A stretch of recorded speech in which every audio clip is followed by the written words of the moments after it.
गाना उससे मैच कर रहा है कि तरस नहीं आया तेने हमारे ऊपर कि आप कमाई तो करते जा रहे थे। Good one.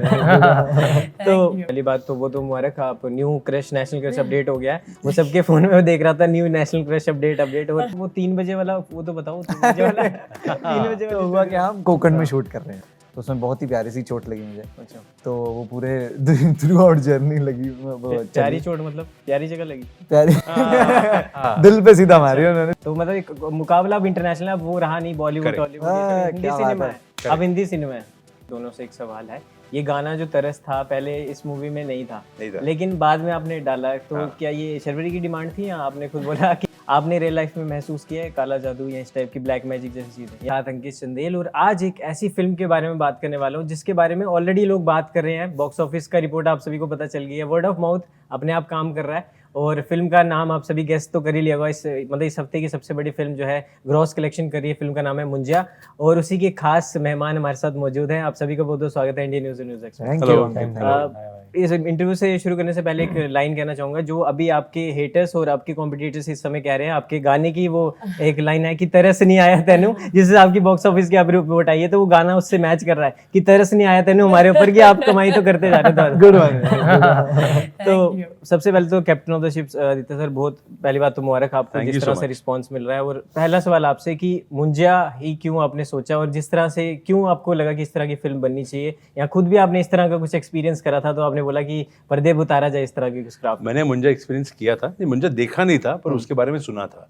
और मैं जिस गांव से आता हूँ, कोंकण का गांव है, तो मैं बचपन में वहाँ पे छुट्टियों पे जाता था, और हमेशा छुट्टियों पे जब भी आप जाते हो ना, तभी 1-2-3 महीने रहते हो, 1.5-2 महीना वहाँ पे, फिर आपको वहाँ के बच्चे मिलते हैं, वहाँ के बुजुर्ग मिलते हैं, जो आपको कहानियाँ बताते हैं उस एरिया की, कि पता है आपको यहाँ पे ये हुआ था और वहाँ पे वो हुआ था। तो ऐसे मुंजा की स्टोरीज मैंने बहुत सुनी थी, और मुझे ना बहुत तब से ये आकर्षण था कि ये क्या है मुंजा, ये क्या किधर कहाँ से आया, तो वो रह गया। और फिर बीच में कंतारा जैसी फिल्म आती है, फिर बीच में ऐसी काफ़ी फिल्में मलयालम में आती है, जो देख के मुझे लगा यार हम क्यों नहीं हमारी स्टोरीज बता रहे, हम क्यों नहीं हमारे गाँव की, हमारे रूट्स की स्टोरीज बता रहे। तो मुंजा ऐसे एक पात्र मेरे दिमाग में वो हमेशा था।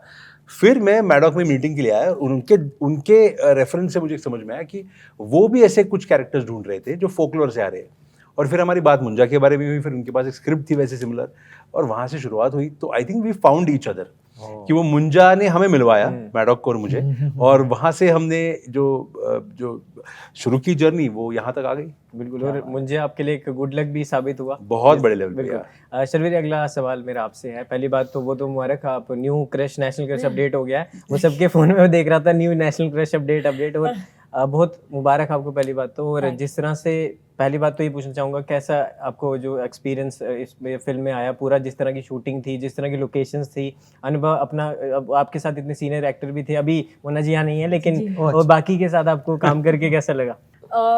Honestly thank you so much कि आपने पहले ये तारीफ़ों के पुल बांधे हैं, और मैं बहुत ग्रेटफुल हूँ ऑडियंसेस ने ये गाना इतने प्यार से रिसीव किया और इतना सारा प्यार दिया मुझे उसके लिए।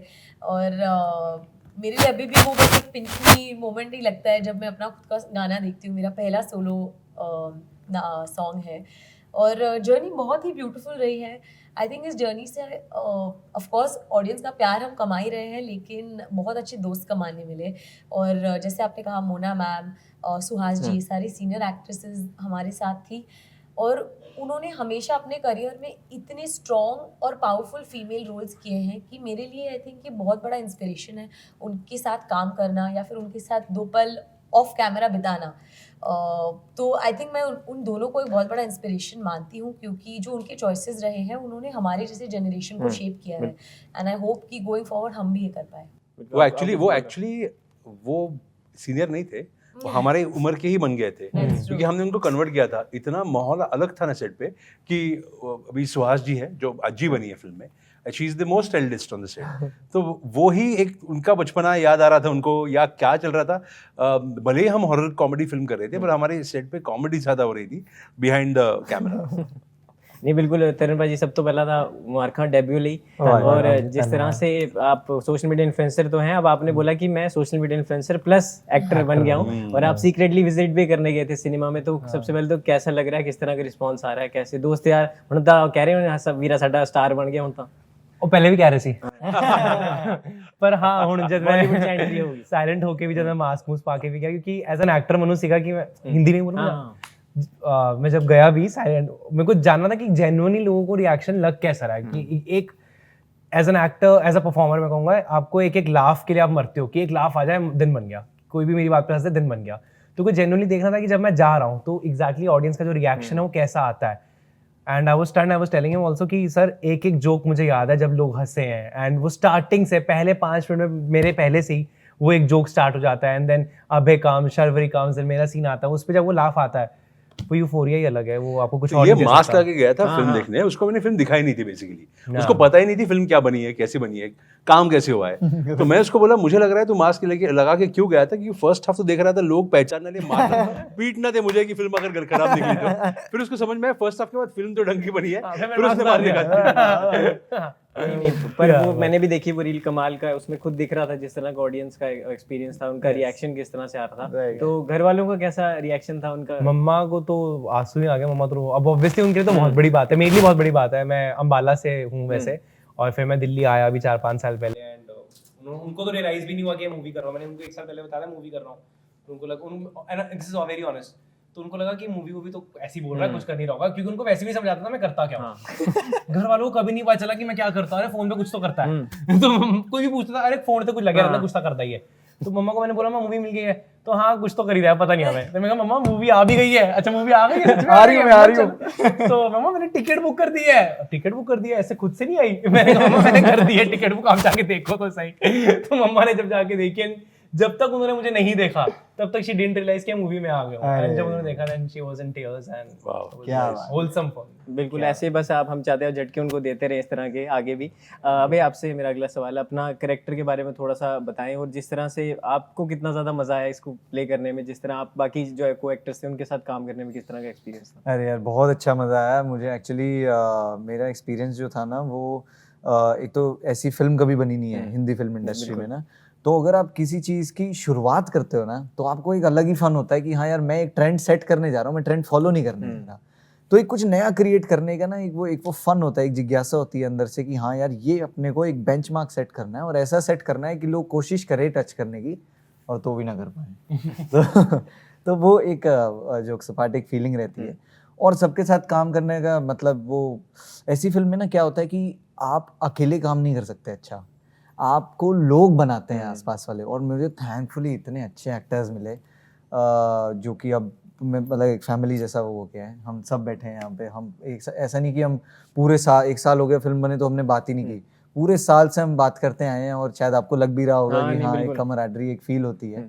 और बहुत अलग फीलिंग है यार जब लोग आपको मतलब थिएटर में, अभी हम सरप्राइज विजिट कर रहे थे तो लोग मतलब थिएटर में आप एंटर करो जहाँ पे आप इंस्पायर होने जाते थे, जहाँ से आपने इंस्पिरेशन ली है, अब आप इंस्पिरेशन खुद बन गए हो, तो मतलब एक बहुत अलग फीलिंग आती है जब आप थिएटर में घुसते हो और लोग आपका कैरेक्टर का नाम चिल्ला रहे हैं मोर देन अभय वर्मा। मैं तो चाहता हूँ कि मेरे कैरेक्टर की जिंदगी मुझसे ज्यादा हो हमेशा, उनको याद रखे लोग, मुझे भूल जाए तो मेरी जीत उसमें हो जाएगी। बाकी यहाँ एक हमारे एक्शन मास्टर थे सेट पे आरपी सर, तो मैं उनको बहुत याद करता हूँ क्योंकि एक स्टंट हुआ था शुरू में ही फिल्म के तो दूसरे दिन ही एक स्टंट हमने वो एक परफॉर्म कर रहे थे, तो उसमें बहुत ही प्यारी सी चोट लगी मुझे। अच्छा। तो वो पूरे थ्रू आउट जर्नी लगी वो प्यारी चोट मतलब प्यारी जगह लगी? प्यारी दिल पे सीधा मारी उन्होंने चोट, दिल और कमर दोनों पे फील हुई। अच्छा। तो बहुत सारे इंसिडेंट्स हैं यार, ये बस एक छोटा सा इंसिडेंट ये मैं बताऊंगा, पर उसने खून पसीना दिया है फिल्म को, ये तो सही है। बिल्कुल। वो 3 बजे वाला वो तो बताओ, 3 बजे वाला 3 बजे वाला तो हुआ कि हम कोकण में शूट कर रहे हैं, ठीक है। वहाँ पे क्या ज्यादा कमर्शियलाइज कुछ भी नहीं है, छोटे छोटे होटल्स हैं, तो हम 20-25 लोगों का क्रू एक पूरे होटल में रुक रहा है,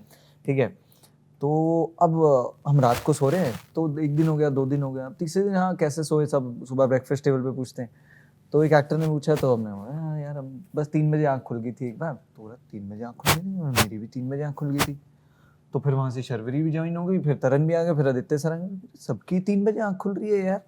तो थैंकफुली वो हमारा आई थिंक लास्ट डे था जब हमने डिस्कस किया सबकी 3 बजे आँख खुल रही है भाई, तो जाके वो हॉरर मतलब वो बहुत ही ज़्यादा स्पूकी सा मोमेंट हो गया था।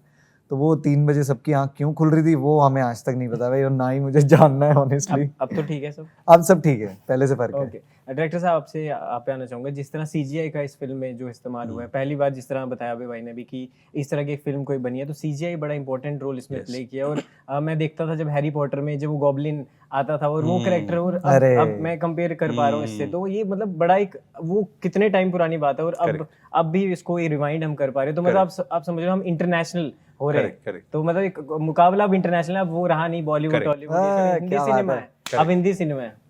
ये मैं आपको, जैसे आपने कहा कि ये ऐसे कैरेक्टर्स ना याद रहते हैं क्योंकि ये बहुत यूनिक होते हैं, क्योंकि ये हमें एक इमेजिनेशन में लेके जाता है कि अपने अगर इर्द गिर्द ऐसा कोई आ गया तो हम कैसे रिएक्ट करेंगे। मुंजा ना आई थिंक वहीं से आता है कि वो कैरेक्टर मैंने कभी देखा नहीं था, मैंने सिर्फ उसके बारे में सुना था।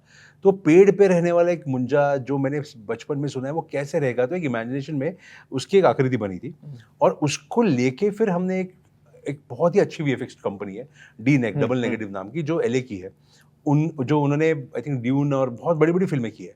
तो फिर हमने उनको कांटेक्ट किया, मैंने उनको मेरा ये आइडिया बताया और उन्होंने फिर उसका डिज़ाइन बना के उसको एक एसेट बना के हमें बहुत बढ़िया तरीके से दिखाया है। आई थिंक इंडियन सिनेमा में ना, आप जैसे आप कह रहे हो, एक्सपेरिमेंट्स हो रही है, जानवर बहुत बने हैं। रोबोट जैसे फिल्म में अभी रजनीकांत का एक बॉडी डबल भी बना था, तो वो भी बना है। रावण में भी शाहरुख खान ने बनाया था। तो वैसे बने हैं, पर full what is different in Munjya is कि वो एक मेन कैरेक्टर ही है पूरे फिल्म में, जो डायलॉग्स भी बोल रहा है, इमोशंस भी दे रहा है, सब कर रहा है। तो आई थिंक ये is the beginning, I think बहुत सारे ऐसे बनेंगे। एआई भी अभी आ गया है तो उसके कारण तो और बनेगा, तो हम ऐसे बहुत अलग अलग कैरेक्टर्स देख पाएंगे। बिल्कुल। तरुण भाई, जिस तरह एआई की बात की सर ने, अब सोशल मीडिया इन्फ्लुएंसर, आपको पता है कि एआई का क्या महत्व आगे होने वाली, एक एवोल्यूशन आने वाला है, तो एआई को किस तरह देखते हैं कि एक टूल है या खतरा भी है या एडिक्शन है, क्या कहना चाहिए? एआई से हम तो मीम्स ही बना रहे हैं, बट कहा गया है, सुना तो ये जा रहा है कि एआई से बहुत कुछ आगे बन सकता है। सर ये मूवीज में हेल्प करेगा ये? 100%।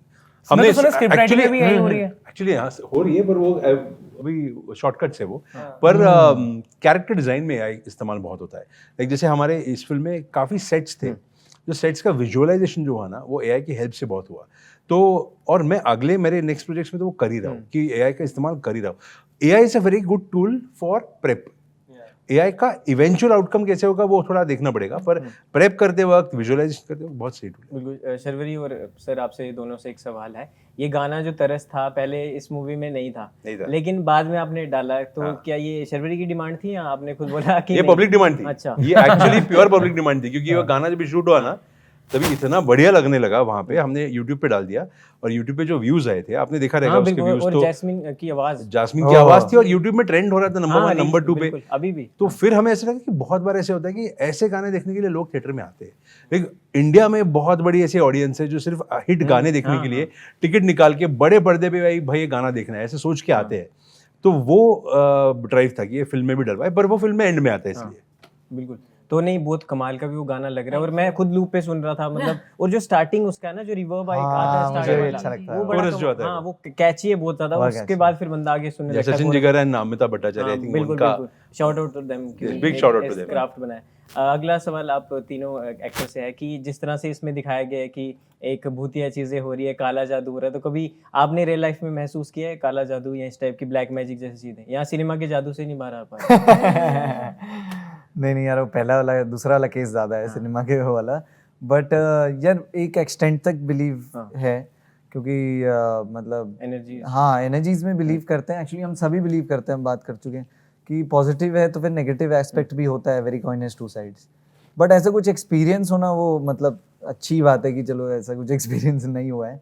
बट ये छोटा मोटा हो गया ना कि जैसे मम्मी मानती है कि हाँ चल नजर लग जाएगी, हाँ चौराहे से निकलना तो फिर थोड़ा सा साइड से निकल जाओ, या रात को परफ्यूम लगा के मत जाओ, या फिर लड़कियों को बोलते हैं, मेरी बहन है तो उसको बोलते हैं बाल खुले हो गए मर जाना, तो वो सब होता है। पता नहीं वो बहन के डर से नहीं बोलते थे कि बहन को देख के डर जाएंगे लोग, या पता नहीं क्या, बट हाँ बाल खोल के मत जाओ, ये सब सुपरस्टिशियस है यार, बस इसमें मानते हैं। चलिए, वैसे तो आपकी तबीयत थोड़ी ठीक है, ठीक नहीं है तो आपका क्या ठीक है? आपने कभी महसूस की इस तरह की चीजें? वैसे तो आप डरते हैं हॉरर फिल्में देखने से ही? बिल्कुल, मैं बहुत डरती हूँ हॉरर फिल्में देखने से। मैंने एक बार कोशिश की थी कॉन्जूरिंग देखने की, और इमीडिएटली वो फिल्म खत्म होने के बाद मैंने अंदाज अपना लगाई थी, क्योंकि मुझे ना मैं इतनी डर गई थी कि मुझे पता था नींद नहीं आएगी। तो आई थिंक जैसे मैंने अंदाज अपना देखी तो मेरा माइंड रिफ्रेश हो गया, और फिर अच्छे से नींद आई। तो मैं बिल्कुल हॉरर फिल्म में नहीं देखती हूँ, और ये हॉरर कॉमेडी है, इसीलिए आई थिंक इसका जो ब्लेंड है वो लोगों तक भी बहुत ज़्यादा पहुँच रहा है। और काला जादू या इस सारी चीज़ों में मैं नहीं मानती। ऑफ कोर्स जैसे अभय ने कहा कि नजर, वो सारी जो हमारी मम्मी कहती है, तो फिर हम उनमें हमारा विश्वास है, क्योंकि मम्मी कहती है। बिल्कुल। आखिरी 2 सवाल आपसे पूछना चाहूंगा। एक तो गांव के लोग, आप मैं बता रहे थे, अभी मैं इंटरव्यू सुन रहा था, उसमें बताया कि बड़े अच्छे थे और वो खुद वहाँ का खाना हमारे लिए लेके आते थे, तो हमें कोई दिक्कत नहीं हुई, और खुद उनका इतना ज्यादा मदद हेल्प मिल रही थी शूटिंग के दौरान भी। तो वो किस तरह का एक्सपीरियंस था वहाँ का, क्योंकि गाँव जो था बड़ा प्यारा था और वहाँ के लोग भी उस तरह के थे। वो जब शूटिंग चल रही होती थी तो बीच में आते तो होंगे देखने की शूटिंग चल रहा है क्या, मतलब क्या हो रहा है। नहीं, वो बिल्कुल आते थे। और आई थिंक कि गांव छोड़ो, अब मुंबई में भी अगर शूटिंग करो तो लोग आते ही हैं देखने के लिए, क्योंकि वो एक सबको देखना होता है कि शूटिंग कैसे होती है। बट बिल्कुल आई थिंक कोंकण में जब हम शूट कर रहे थे तो बहुत ही अच्छे लोग थे वहाँ पे, बहुत हेल्पफुल थे। हम उन्होंने उनके एक्चुअली उनको रेस्टोरेंट नहीं कह सकते, वो एक्चुअली खानावड़ी को क्या बोलते हैं मुझे पता नहीं, होम किचन टाइप होते थे। तो आई थिंक हम रोज वहाँ जाके खाते थे, और वो इतने प्यार से खाना बनाते थे। कभी कभी कोई आइटम अगर अवेलेबल नहीं होता था तो हम बोल देते थे कि प्लीज हम यही खाने आए हैं, तो बना देते थे हमारे लिए। तो आई थिंक ये जो प्यार होता है, आई थिंक वही सारा जिसका मिश्रण बन के हमारी फिल्म में आया है। पर मैं एक इस पे ऐड करूंगा, मुंजा जो शूट करते वक्त हमने इस्तेमाल किया ना, वो ग्रीन सूट में रहता था। जैसे ग्रीन सूट में रहे, आपने देखा रहेगा कैसे होते हैं। भाई गांव के लोगों को पता नहीं होता है ग्रीन सूट क्या होता है। तो हम जब शूट करते थे, बहुत बार ना हमारी तरफ लोग देख के सोचते थे ये क्या पागलपन चल रहा है, ये ग्रीन सूट में कोई भाग रहा है, उसके पीछे कोई जा रहा है।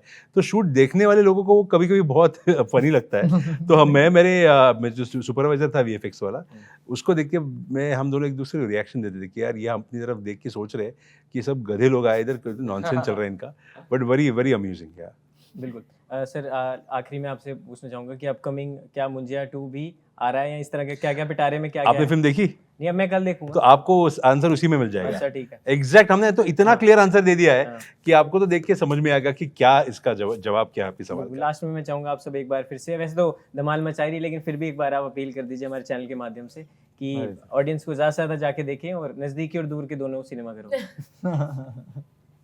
चलो मैं बस इतना कहना चाहूँगी कि हमने ये फिल्म बहुत प्यार से बनाई है, मुंजा। और आप जैसे देख ही रहे होंगे कि हम जितना मज़ा हमने आज यहाँ किया है, उतना ही हमने कैमरा पे भी किया है। और तो पूरी फैमिली के साथ जाइए और बहुत ज़्यादा एंजॉय कीजिए। बिल्कुल। अब नेशनल क्रश ने बोल दिया, अब तो चले जाना। एग्जैक्टली, इसलिए तो ये बोल रहे हैं, इसलिए तो जा रहे हैं अभी लोग। थैंक यू, नहीं बोल रहा। थैंक यू सो मच आपसे। और मैं कल जाता हूँ, फिर आपको ट्वीट करके बताता हूँ। डेफिनेटली बोलना, आई विल वेट। बिल्कुल, thank you so much. Thank you.